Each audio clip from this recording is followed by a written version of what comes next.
Hello guys, in this video I'm going to show you how to edit the tint of a picture in Lightroom. But before that, don't forget to subscribe and leave a comment down below, because at 10,000 subscribers I'm going to show you my whole YouTube revenue statistics and growth strategy.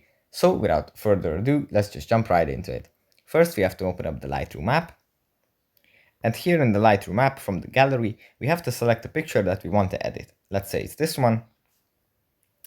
After opening the picture and after it has loaded, we go into color on the bottom, and here in this little pop-up we find tint.